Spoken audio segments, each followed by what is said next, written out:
मुझ पे प्रहार, अब सहो मेरा प्रतिकार। प्रतिकार तब लेगा ना जब मैं दिखूंगा तुझे। मेरे भीतर अदृश्य होने की शक्ति है।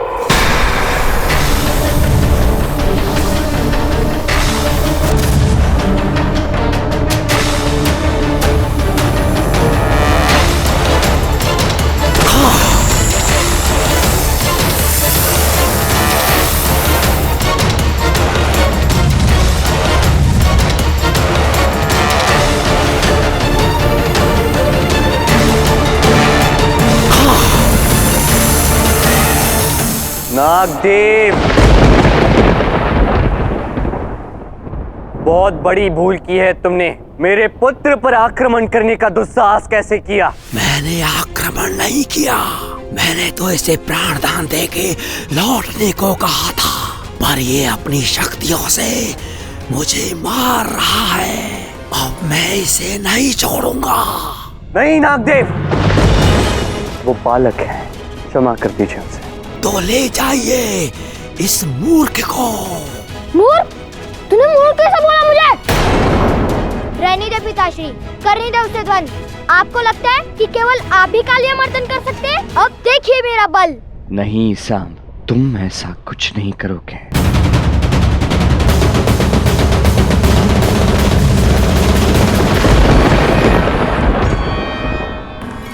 नहीं, यह दृश्य कैसे हुआ? हे माँ काली, मैं अपने संपूर्ण जीवन के तप के प्रसाद के रूप में आपसे एक इच्छा चाहती। मेरे पुत्र सांब को जो चाहिए उसे दे दीजिए। नहीं, जाम्बवती ने सांब को अदृश्य होने की शक्ति देके उचित नहीं किया। ये अनर्थ है।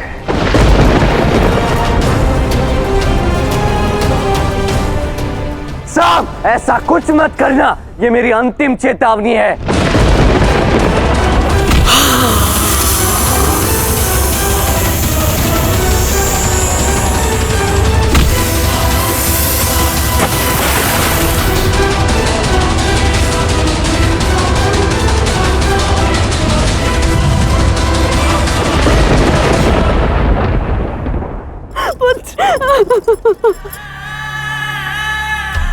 मैं ठीक हूँ माता, अब रो क्यों रहे हो?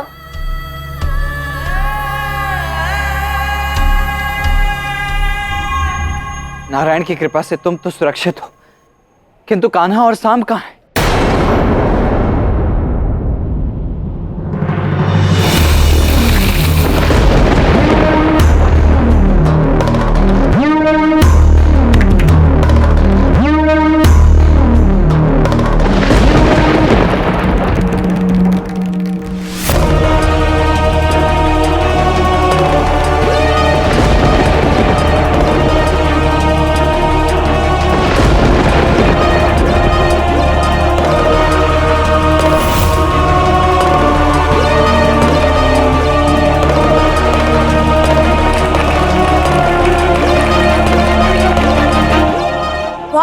अद्भुत सांब, इतना शौर्य, इतने बड़े सांप का मर्दन कर दिया तुमने।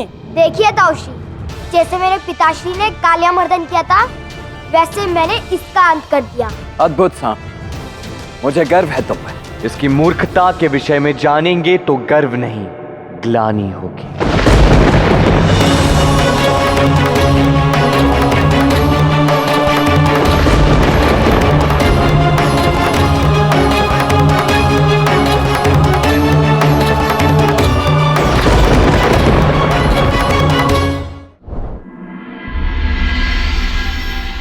तुम मेरा अनुसरण करने चले थे।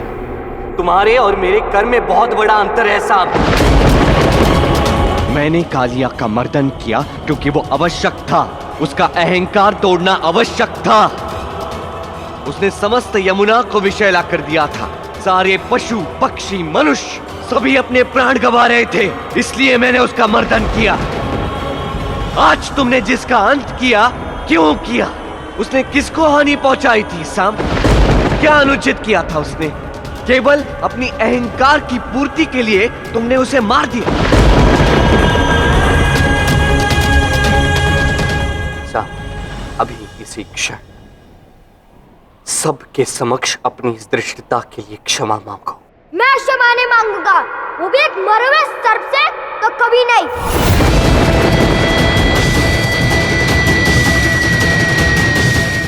साम, श्री कृष्ण बोल रहे हैं तो क्षमा मांग लो ना। नहीं माता, इस बार नहीं। मैंने इतना शौर्य दिखाया पर इनसे प्रशंसा नहीं हो पा रही, क्योंकि इससे इनका कालियामर्दन का स्वांग छोटा पड़ जाएगा। समझने का प्रयास करो साम, ये सिर्फ निर्दोष था, इसे भूल हुई है। इसे मारने का दोष तुम्हें लगेगा, क्षमा मांग लो तो दोष कम हो जाएगा। आप मेरे परिवार का भाग नहीं है, तो उचित यही होगा कि आप इस प्रकरण से दूर रहे। अभद्रता मत करो साम।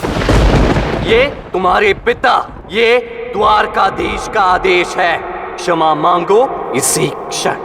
त्रिलोकपति भी कहे तब भी मैं क्षमा नहीं मांगूंगा।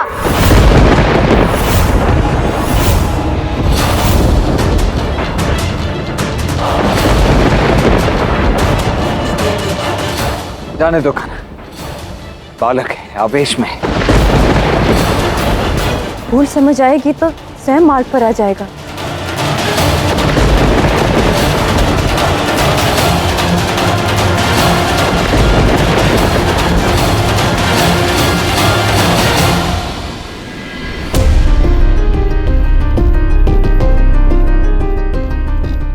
क्यों गए थे तुम नदी के तट पर? वन में ही खेलना था ना।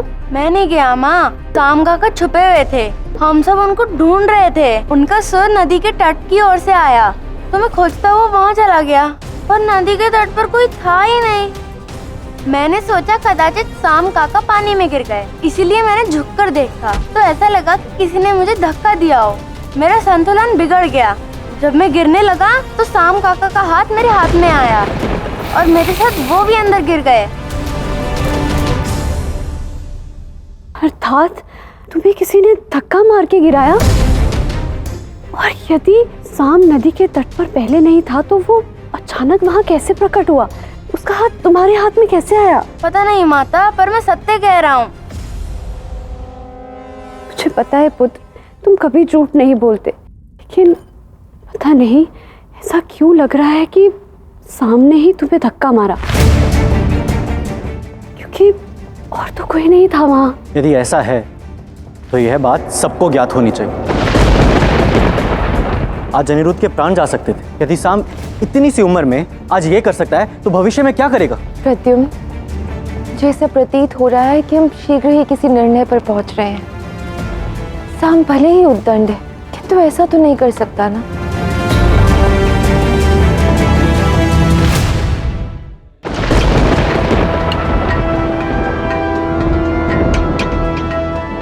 कब तक यहाँ खड़े रहोगे कृष्ण? अब लौट चलो, अपने पुत्र पे ही इतना रोष ठीक नहीं है। दोष नहीं, दुख है ये राधे।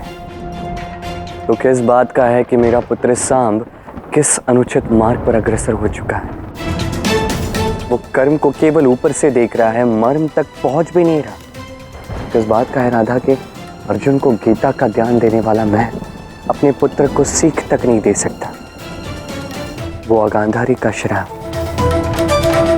अब सत्य होने को है राधा। मेरे सारे वंश की विवेक दृष्टि मलिन होना आरंभ हो चुका है। अब सांब हर एक बात अनुचित रूप से देखेगा, सोचेगा और अनुचित कर्म ही करेगा। और ये मात्र आरंभ है। मुझे अब भी आशा है कृष्ण, प्रारंभ चाहे जैसा भी हो, किंतु कर्मों से अंत बदला जा सकता है। तो एक बात बताओ कृष्ण, द्वारका में ना ही मगरमच्छ थे और ना ही सर्प, ये सब कहाँ से आया? और द्वारका के मध्य जो स्तंभ है उसके आसपास जल स्तर क्यों बढ़ता दिख रहा है मुझे? ये सब शाम के जन्म से आरंभ हुआ। धीरे धीरे ये जल स्तर बढ़ता गया और आज और ऊपर उठ चुका है, क्योंकि आज द्वारका में दुष्कर्म हुआ है। पुत्र मोह में तो महाभारत हुई थी राधा।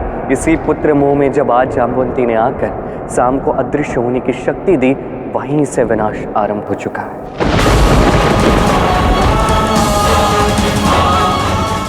था जैसे जैसे जैसे जैसे सांब की शक्ति बढ़ती जाएगी ये स्तंभ डूबता जाएगा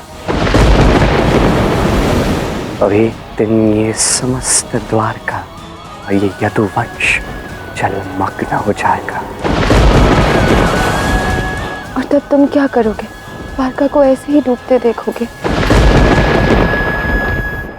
नहीं,